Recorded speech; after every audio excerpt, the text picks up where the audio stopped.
hair in my mouth. Hey, it's Andrew J. I'm back. It's been a year on this channel, a year since the first video dropped, and I'm sure that absolutely nobody has a lot of questions. What are you gonna do for the new year? What are you gonna do for 2024? What's your first video of 2024? Are you gonna make the web floor bot from the last video that you said you were going to make? I was putting it off. Honestly, I was putting it off because I hadn't worked on it.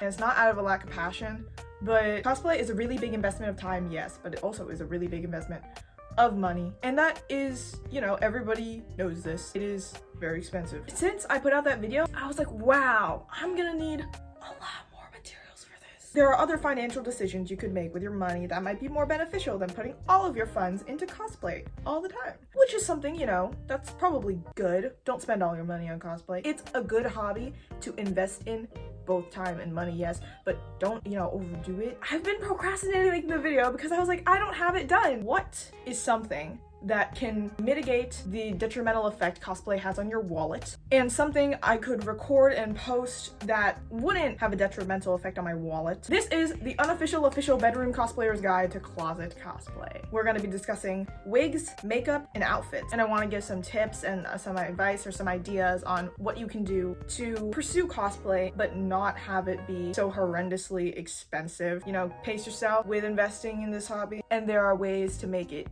a lot easier on you and your wallet and your future financial decisions by closet cosplaying and picking cosplays that would be easier, less stressful, and ultimately more sustainable. So yes, welcome to the channel and welcome to the guide. Section wigs. Wigs. Okay, if you choose to purchase wigs and you're on a budget, try and focus on the wigs that could give you the most bang for your buck. Like the most cosplays per one wig. You don't have to buy wigs on like specific wig sites. Like I've never had an Arta wig. It's like a bucket list thing, you know? I would like to buy, oh my god, stuttering. I would like to buy an Arta wig one day, you know, because that would be, cool. But your wigs do not have to come from like specialized sources every single time. If you want to be price conscious and purchase a wig occasionally, Amazon is always an option. There are people who make paper wigs and yarn wigs though. Paper wigs, they're very cool. I've never made one. I should do a video where I like make it. Oh my god. I'm actually making a yarn wig right now, and it's for velvet and veneer for the next con I go to. I have a friend and they're being veneer and I'm gonna be velvet, and I'm gonna try and dye yarn and make like the yarn wig with it if you want to make something yourself. I feel like paper wigs and yarn wigs are a great alternative. There are a plethora of tutorials on YouTube, on TikTok. I feel like TikTok in particular has a lot of short form, quick tutorials that you can like watch and consume really quickly and easily. Versatile colors. I feel like most characters in any kind of media, not just anime, I'm talking about video games, I'm talking about movies, they will probably have a more natural color. Black, brown, and blonde are really good ones to stick to. Dark black, maybe just a medium brown, and then just a very neutral blonde. Not a yellow, not a pale, not a strawberry. I feel like a neutral good blonde. I'll put examples here so I'm not going crazy and I just don't explain something that makes zero sense. That kind of blonde can be used for like multiple characters, even with different tones. So you kind of pick the healthy medium in terms of color. For cut and style, short or long. Medium is kind of tough because there's less length to play with, and if you have a long, you can always cut it to be a medium. Any of these like 6, I feel like is a good staple to start with if you want to invest your money into purchasing a wig. One of these would give you a good amount of characters to choose from in terms of cosplay. And characters don't necessarily have to be canon. I said it in one of my videos. If you want to give a character with long hair, short hair, that is amazing. If you want to give a character with short hair, long hair, that is also amazing. You can play around with the length of a character's hair. And then again, if you don't want to purchase a wig, if you don't want a wig, you don't need a wig. Ultimately, I feel like it all ends up on being makeup that like is like a cosplay of a character if someone has a specific makeup, you know what I mean? You don't need the wig because then you can like recognize the character. It's like a give or take. Which do you prefer to have? Do you prefer wig? Do you prefer makeup? This is a fantastic transition into makeup. We're going to makeup now. These transitions are just seamless, so smooth. Okay, come in. I'm gonna tell you a secret, okay? You don't need to buy expensive makeup, and honestly, you can get makeup from Five Below in like dollar store, and those are good enough too. You do not need that $50 foundation, the $30 palette, the eyeshadow palette, and you don't even need makeup. I had discussed in my very first video how you don't need to wear makeup in order for a cosplay to be complete, you know what I mean? And if it's a sensory issue, you don't have to force yourself to wear makeup at all if it is, you know, not even needed. I just did a big downsizing with all my makeup, and by downsizing I mean I threw out like the 3-year-old makeup that I hoard. And if you want to pursue cosplay in like the long run, buying the most expensive product and then having that be your like ride or die holy grail, probably not the best financial decision. Versus if you started with like more accessible, cheaper products, it would be easier to like rebuy and replenish. Of course, sometimes cheaper products don't have that much pigment, and for people with darker skin tones, that kind of pigment isn't going to show up. Like, pigmentation is a big thing, and sometimes you gotta pay extra for a good, you know, bright color. But there's always like a happy medium. Products that work for you and your price range, that are the best option in terms of repurchasing. Is it easy to repurchase? But also, does it work? Does it stay? Does it look good on your skin? My best advice here is to experiment, but with not completely like, I was gonna say overpriced.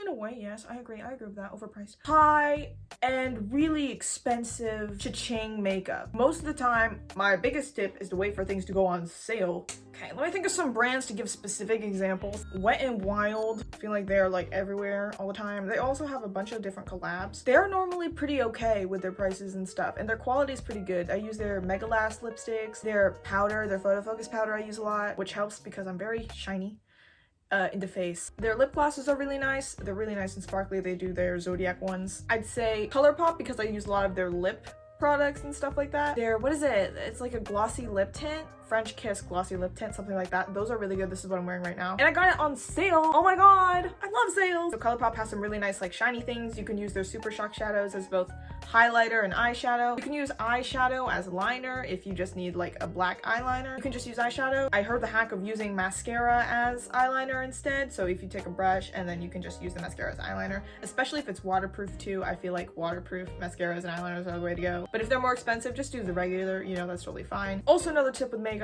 discount stores like a Marshall's, a Gabe's, a TJ Maxx, they have beauty sections, and I can find like the same makeup I would find at Ulta at a TJ Maxx at a reduced price. Get a box that is unopened, something that kind of has evidence that it wasn't tampered with. If it's covered with plastic, that's a good thing. If it has a sticker that looks unremoved and, you know, touched, that's a good thing. Those are great places to find brushes in particular. Brushes at regular price?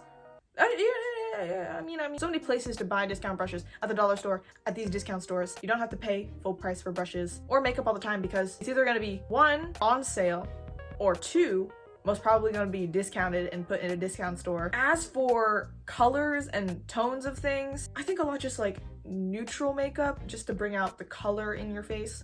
I'm not really great with color theory. You know how people know like the undertones of their skin specifically, and it's like, ah, yes, this looks best on me. I don't know that. And I kind of prefer not knowing, because then I'm like, oh, I like this, and then I don't have to be worried, oh well, this doesn't suit me. No, I can just like it, you know what I mean? And if makeup isn't for you, no problem. We've made it to the last section. Outfits. Oh my gosh, fashion show. Anyway, outfits, in my opinion, can be the most simplified, because you have articles of clothing in your closet that you like, and at one point maybe you thought, oh, this is cute, might suit this character. Well, guess what? It does, and it can, and you can use that as a closet cosplay. I'm not even gonna be picky. Last time I said, you know, like a button-up shirt or like a white t-shirt, a black t-shirt. Those I still agree with, yes. Like skirts as well, navy, black, or white skirt. Those are really nice basics for like everyday wear. Also, they can be used for cosplay too. Before I was really laser focused, I was like, what can I use for a closet cosplay? And then I realized, I was like, whoa, who said that these fictional characters will dictate how I dress? What if I dress how I want, and then I dress these characters but also as me? That made zero sense. Basically, I'm dressing how I want, but it's in this kind of in the style inspired by a character, and then I believe that that qualifies as a closet cosplay, you know? For outfit ideas, a hoodie and jeans or sweatpants. A hoodie is a good option for both a feminine or a masculine character, and most of the time characters aren't always in their main outfit. Example, Hinata, Jojo, he's not always in his uniform. Sometimes he wears like the white t-shirt. Like I said, the white t-shirt is a really good choice. Characters aren't always going to be in their quote main recognizable outfit. In the source material, there's probably an alternate outfit that they wear that is more similar to what you would wear or something that you already have in your closet, and that can spark like a, oh, you know, moment of, oh wait, I already have this person's closet cosplay. If I have an article of clothing that is of similar color to an outfit, I'm probably going to use that. Even if it's not close to the outfit, that's fine. Even if it's not the exact style, if the colors are there in the outfit, then you can get it. Like, this dress isn't exactly like Nami's dress in the series, but it's a similar color, it's a similar style. So closet cosplay.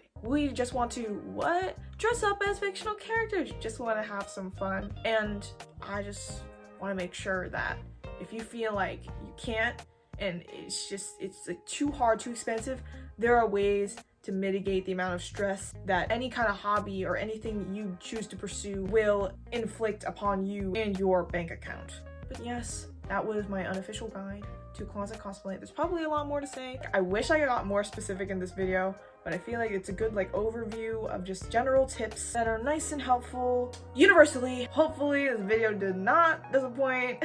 I'm still working, guys. I'm still trucking away at cosplays and stuff like that, but I've been taking it a bit easier because, as I said in my very first video, which just turned 1 year old a few weeks ago, it is hard to take it easy, and I'm gonna take my own advice. Thank you so much for coming back. I really appreciate you watching. Have a happy JoJo day, everyone, and I will see you in the next one. Bye!